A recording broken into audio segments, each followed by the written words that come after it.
तो आज की फिल्म है टाइड्स। वैसे मैं डिस्टोपियन वर्ल्ड पर काफ़ी एक्सप्लेनेशन कर चुका हूँ, पर आज की फिल्म कुछ खास है। चलिए फिल्म का एक्सप्लेनेशन शुरू करते हैं।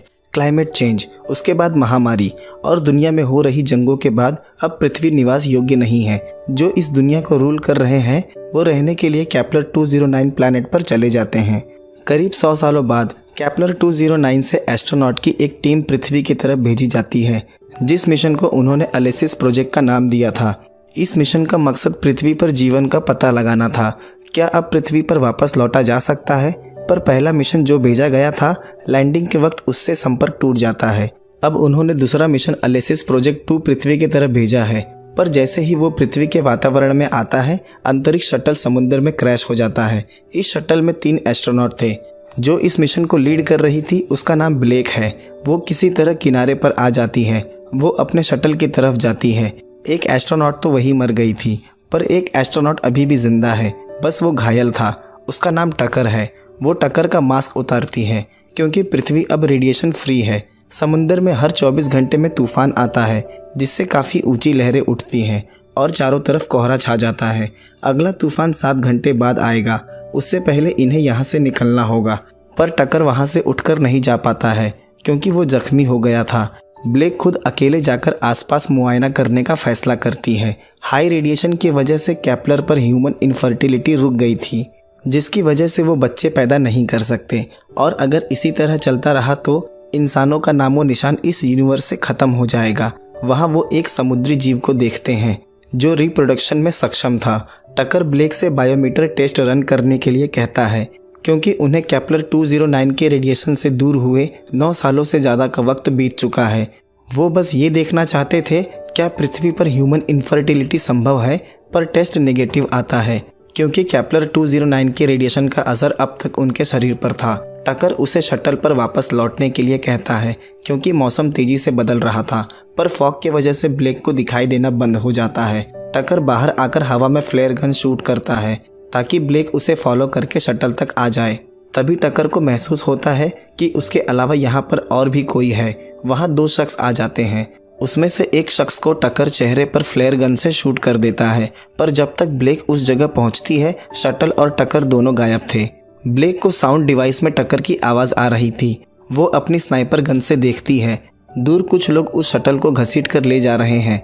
तभी कुछ लोग पीछे से ब्लेक पर भी अटैक कर देते हैं। ब्लेक को होश आता है। वो खुद को एक कुएं में पाती है। सामने टकर भी घायल पड़ा था। ब्लेक को पता चल जाता है कि ये ह्यूमन सर्वाइवर्स हैं। ब्लेक ऊपर चढ़ के टकर के लिए मेडिकल हेल्प की आवाज़ देती है।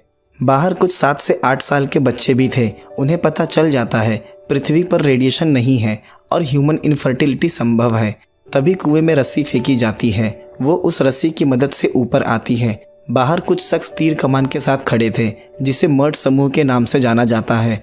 वो उसे पकड़कर अपने घायल साथी के पास ले जाते हैं, जिसे टकर ने फ्लेयर गन से शूट किया था। ब्लेक कहती है इसे ठीक करने के लिए उसे मेडिकल इक्विपमेंट की ज़रूरत है। वहाँ सब किसी और भाषा में बात कर रहे थे। वहाँ एक महिला थी जिसे इंग्लिश आती थी। उसका नाम नार्विक था।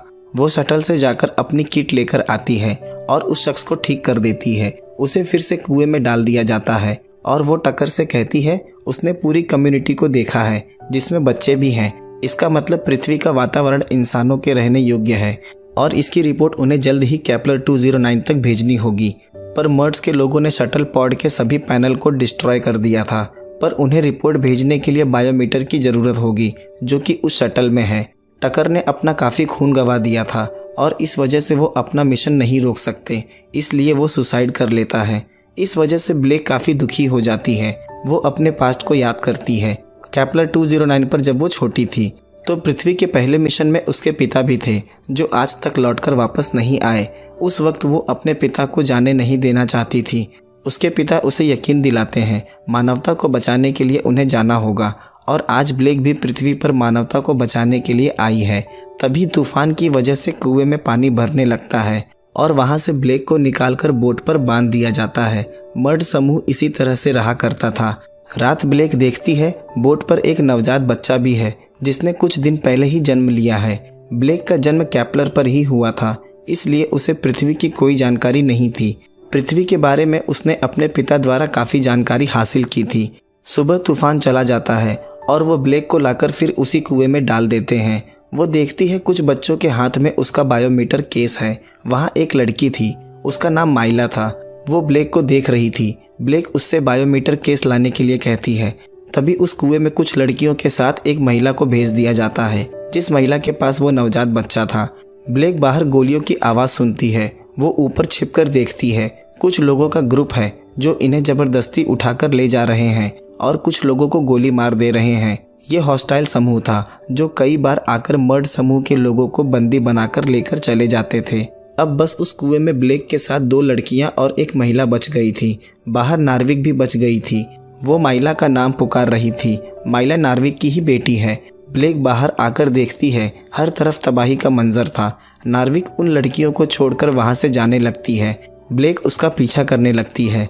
उसके पूछने पर नार्विक बताती है माइला उसकी बेटी है और उसके पिता काफ़ी वक्त पहले बाढ़ में बह गए थे। तभी वहाँ उन्हें माइला के चीखने की आवाज़ सुनाई देती है। वो दोनों जाकर देखते हैं हॉस्टाइल समूह माइला और बाकी लोगों को बोट में बिठा रहे हैं। नार्विक के पास टक्कर की फ्लेयर गन थी। ब्लेक वो गन उससे छीन लेती है और उसके सर पर मार के उसे बेहोश कर देती है। फिर वो उन्हें डिस्ट्रैक्ट करने के लिए हवा में फ्लेयर गन फायर करती है, क्योंकि उसका बायोमीटर उनके पास ही था। पर वो बोट वहाँ से जाने लगती है। किसी तरह वो तैरकर उस बोट पर चढ़ जाती है। वो देखती है अंदर सभी मर्ड समूह के लोग बैठे हैं। वो उनके बीच जाकर बैठ जाती है। उन्हें एक जगह उतार दिया जाता है। वो देखती है वहाँ काफ़ी बड़े बड़े कार्गो शिप है, जिसकी सतह तक बाढ़ का पानी नहीं पहुँच पाता। उन्हें लाइन से खड़ा किया जाता है। वहाँ एक शख्स था पैलिंग। उसे शटल से ब्लेक की गन मिली थी। उसे पता चल जाता है ब्लेक दूसरे ग्रह से आई है। वो उसे शिप के कंट्रोल रूम में ले जाता है। वहाँ एक बच्चा बैठा था, उसका नाम नील है। उसे भी पता चल जाता है कि ब्लेक एक एस्ट्रोनॉट है। तभी वहाँ एक शख्स आ जाता है, उसका नाम गिब्सन था। और गिब्सन कोई और नहीं, पहले एलिसिस प्रोजेक्ट का यात्री था। वो ब्लेक को पहचान जाता है, क्योंकि ब्लेक उस वक्त छोटी थी और उसके पिता भी उस मिशन में गिब्सन के साथ थे। वो बताती है उसके सभी क्रू मेंबर मारे गए। गिब्सन पूछता है क्या उसने केपलर से कम्युनिकेट करने की कोशिश की, पर ब्लेक बताती है उसका शटल डिस्ट्रॉय हो चुका है, इसलिए वो केपलर से कम्युनिकेट नहीं कर सकती। पर उसके पास बायोमीटर है जो उन्होंने केपलर पर डेवलप किया था। पर वो पहले एलिसिस से बायोमीटर कनेक्ट करके केपलर तक मैसेज भेज सकती है। गिब्सन बताता है कि एलिसिस 1 भी पूरी तरह से डिस्ट्रॉय हो चुका है। ब्लेक का अपने पिता के बारे में पूछने पर गिब्सन बताता है मर्ड्स के लोगों ने उसके पिता की हत्या कर दी और एलिसिस शटल को भी डिस्ट्रॉय कर दिया। ब्लेक काफ़ी दुखी हो जाती है। ब्लेक के पूछने पर गिब्सन बताता है कि नील उसका बेटा है और उसने नील को अडॉप्ट किया है। ब्लेक बताती है केपलर पर सिचुएशन काफ़ी ख़राब है। सभी रिप्रोडक्टिव टेक्नोलॉजी फेल्ड हो चुकी है।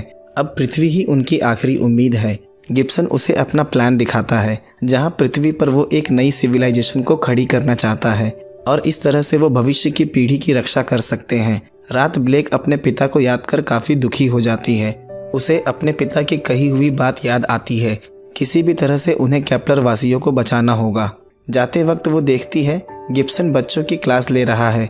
वहाँ वो सभी बच्चों से ब्लेक को इंट्रोड्यूस करवाता है। गिब्सन बताता है वो उन बच्चों को केपलर के लिए ट्रेन कर रहा है। वहाँ वो बच्चे ब्लेक को एक पोएम सुनाते हैं जो गिब्सन ने उन्हें सिखाई थी।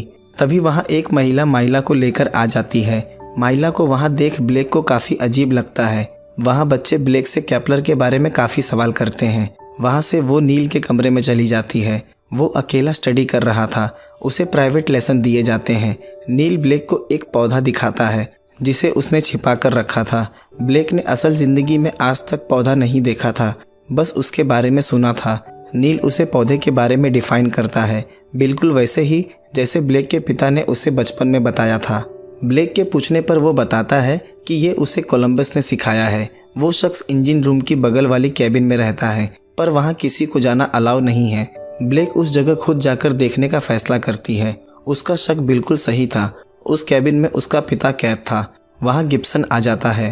ब्लेक के पूछने पर वो बताता है कि उसने उससे झूठ कहा था। उसके पिता को मर्ड्स की एक महिला से प्यार हो गया था और वो केपलर के खिलाफ खड़ा हो गया था। उसके पिता के ही कहने पर मर्ड्स के लोगों ने एलिसिस को डिस्ट्रॉय कर दिया था। वो उसे दरवाज़ा खोलने के लिए कहती है।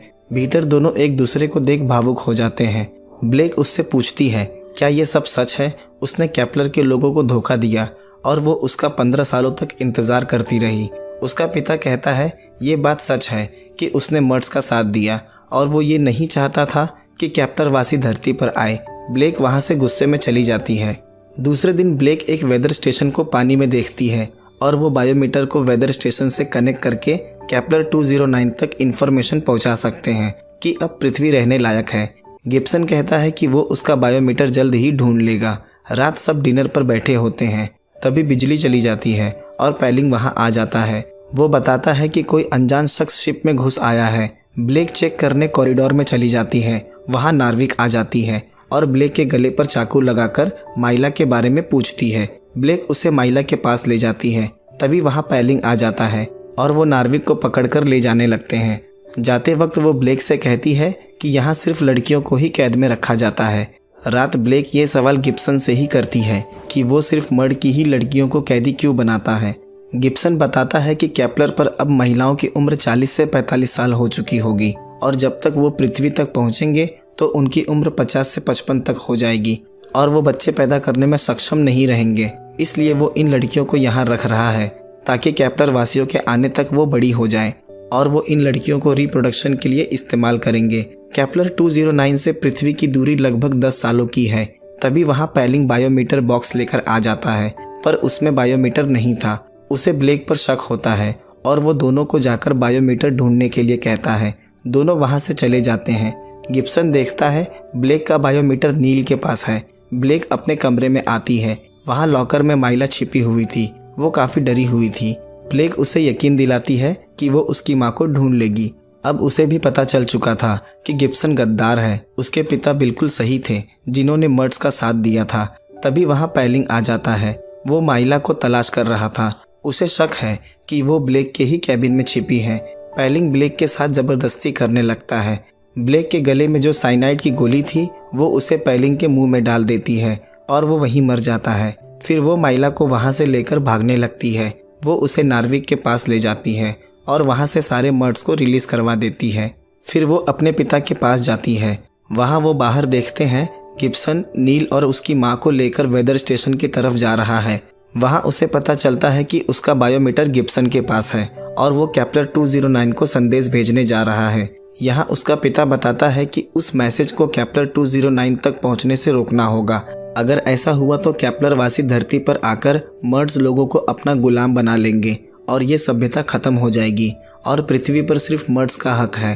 केपलर वासियों की वजह से पृथ्वी की ये हालत हुई थी और अगर वो फिर वापस आए तो बिल्कुल पहले जैसा हो जाएगा।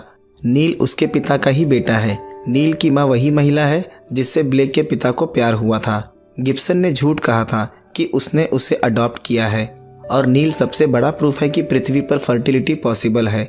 नील ब्लेक का ही भाई है, पर उसके पिता नहीं चाहते कि केपलर वासी धरती पर आए, इसलिए उसे गिब्सन को केपलर पर संदेश भेजने से रोकना होगा।